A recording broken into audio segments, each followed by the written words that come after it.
Welcome to EPG Pathshala of Linguistics. The module is Issues in Aptitude, Proficiency and Assessment. It has two parts, so we are looking at the first part right now. I am Shruti Sarkar, Professor in Linguistics, Department of Linguistics and Contemporary English, English and Foreign Languages, University, Hyderabad.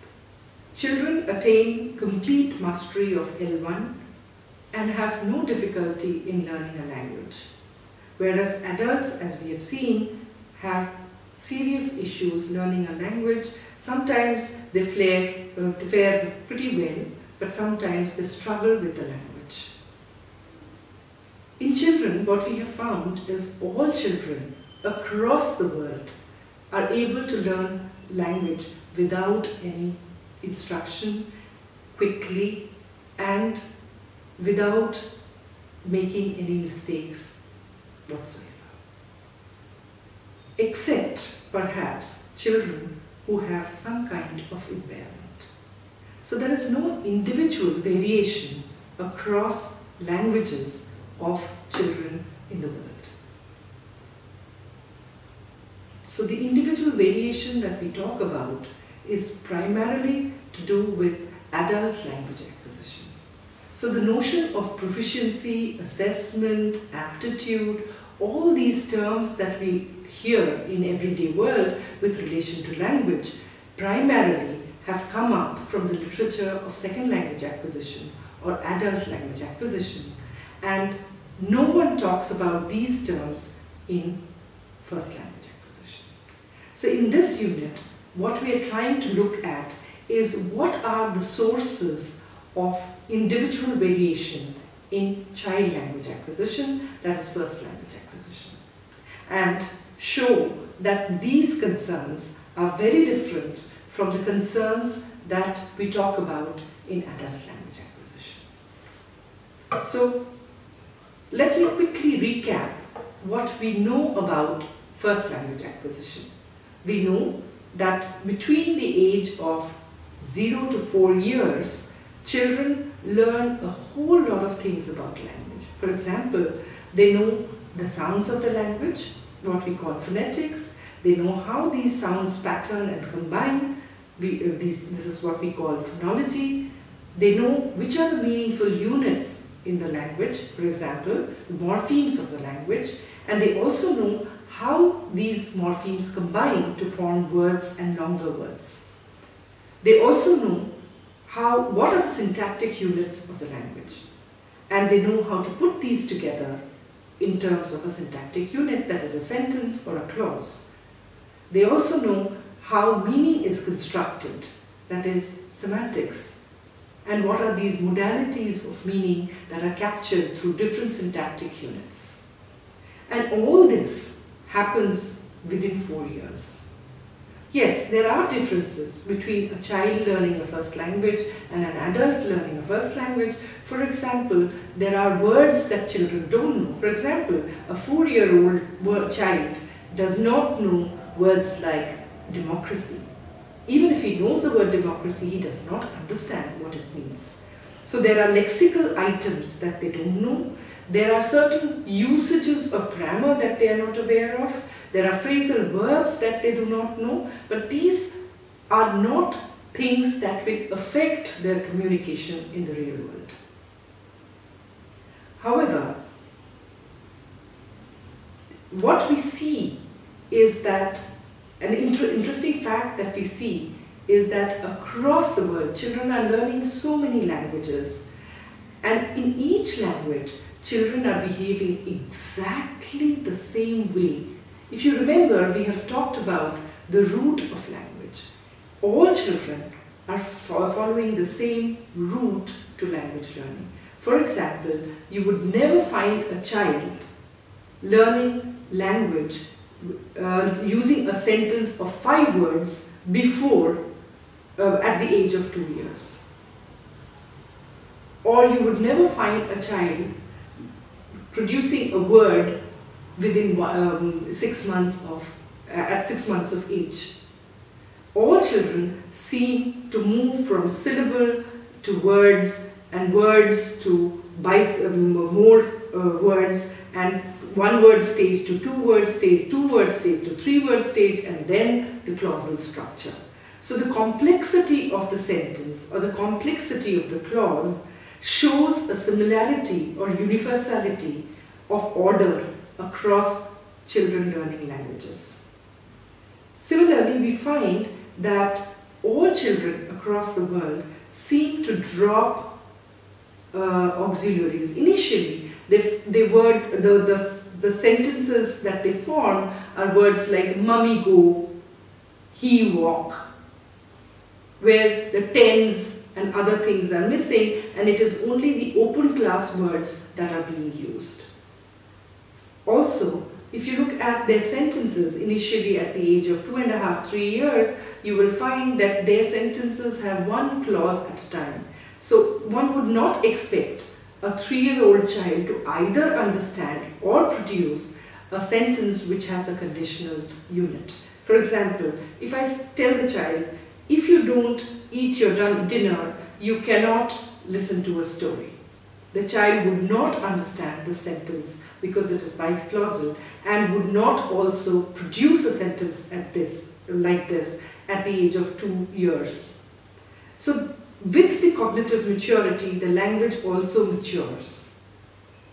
But we also find that there are particular things which are delayed across languages, irrespective of what language is being learned. For example, a sentence like, I lost my purse, is something that children will be able to understand and produce, or I lost my toy. But a sentence like, my toy got lost, or my toy got broken, where it is a passive, is usually much delayed in acquisition than the active voice sentence. So there is a universal pattern in which children across languages acquire their first languages. But we also find that there are individual variations. One aspect that you find, for example, is some children speak at the age of 1.5. Their first words are at 1.5.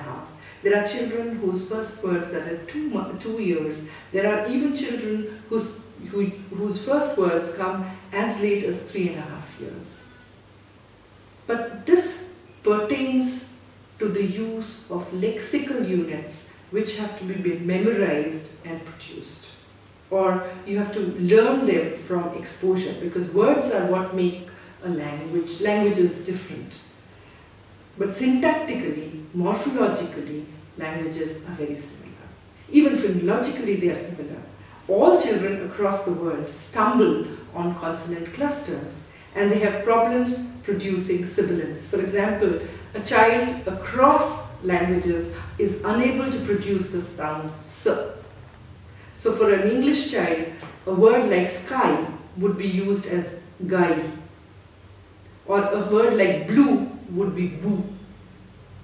So this is something that is attested across languages.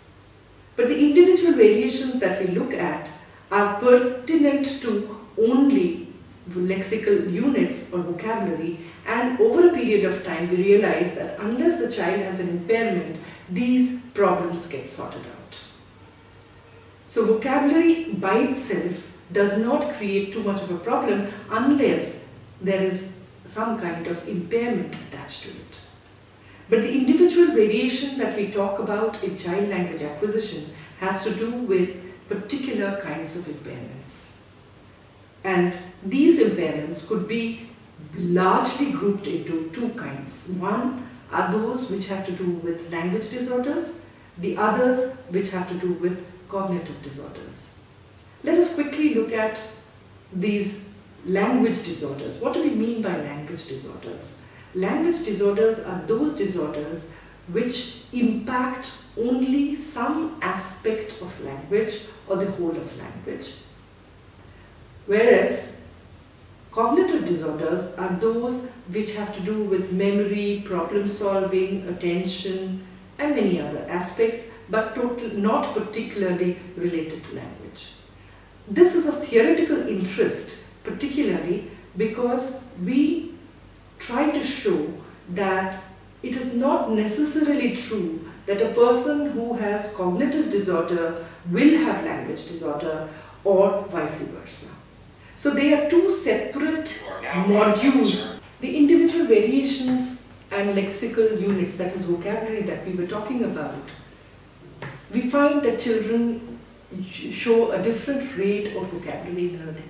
And this is often affected by exposure to lexical items. For example, a child might regularly be exposed to a particular word which the parents use or their friends use, and therefore the child picks it up faster, though it might be a word which is cognitively at a much higher level. So the exposure plays a major role in language learning here. The other factors that affect vocabulary learning is what age you are at. For example, the cognitive maturity that you have to understand the import of a particular word, the social class that you belong to, whether you are male or female. There is a predisposition of females to learn particular word units more than male, versus education and even personality types. So if you are a kind of person who take risks with vocabulary, they will learn it faster because they will use it and be told that this is not where you can use this. But however, if you are an introverted child who does not use words and take risks, it is obvious that they will learn it much later, or they will not be exposed to corrections. So when you are an extroverted child, you expose yourself to correction more than an introverted child. The other part of individual variation is where there is an impairment. And we talk about two kinds of impairment in this unit, particularly with relation to language disorders and cognitive disorders. Language disorders are disorders which impact one small aspect of language or the whole of it, but does not impact your cognitive abilities in any way.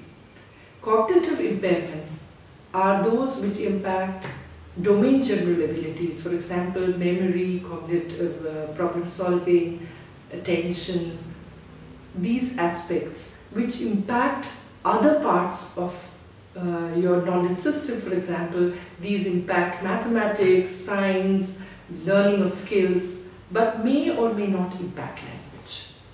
So let us look at language disorders first. We have two kinds of disorders that we are looking at.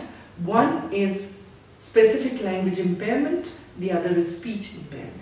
These are two aspects we are looking at, but there are others as well, which have to do with writing and reading, which is dyslexia, and dysgraphia, which we are not discussing in this unit for the time being, but I will introduce these terms to you.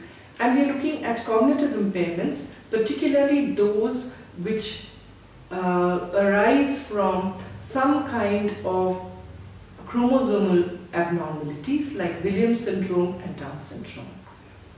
The theoretical interest in looking at language and cognitive disorders is particularly because we de-link language and cognitive abilities as two separate modules in the brain which may or may not interact. So we show that language is independent of the other cognitive abilities that we have.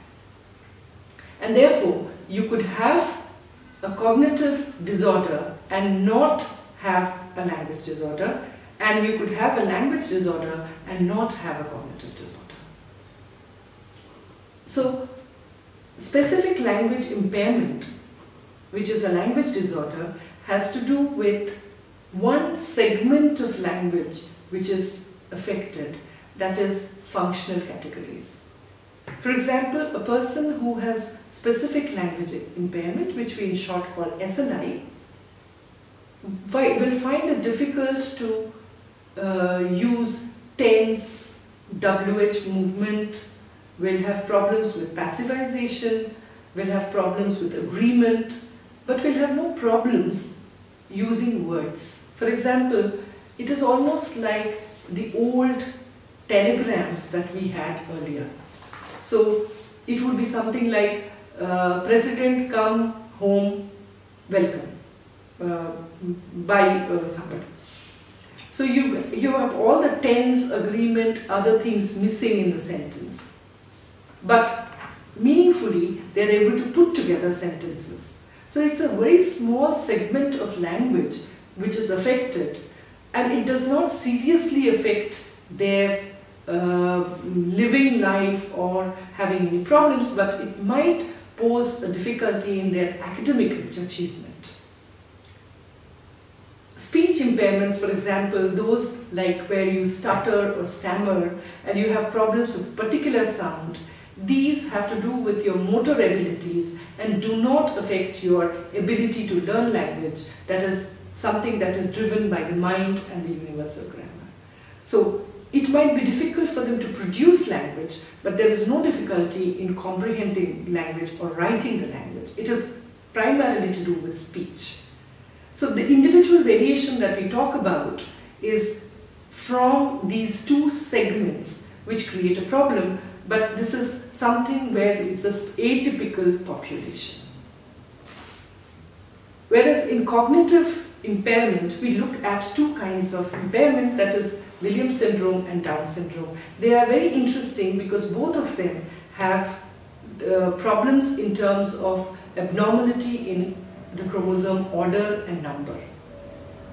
However, Williams syndrome, it is found that children who have Williams syndrome have serious deficiency or deficits in cognitive abilities and find it very difficult to do any activity which has to do with reasoning and problem solving, but their language ability is far better than any other person. They are much higher in terms of their language, so the language is absolutely unaffected by their disorder. In contrast, we have the Down syndrome children who have a triple chromosome in one of the chromosome pairs, and this affects not only their cognitive ability, that is mental intelligence, but also their language. So in their language abilities, they are almost like the SLI and sometimes even more severe. So the individual variation that we talk about in first language acquisition is primarily due to external factors like background, social class, gender, age, or it has to do with some kind of impairment. Otherwise, all children learn language in the same way. In first language competence, therefore, what we show, unlike second language acquisition, is that style, personality type, attitude, motivation, aptitude, explicit teaching instruction has no role to play.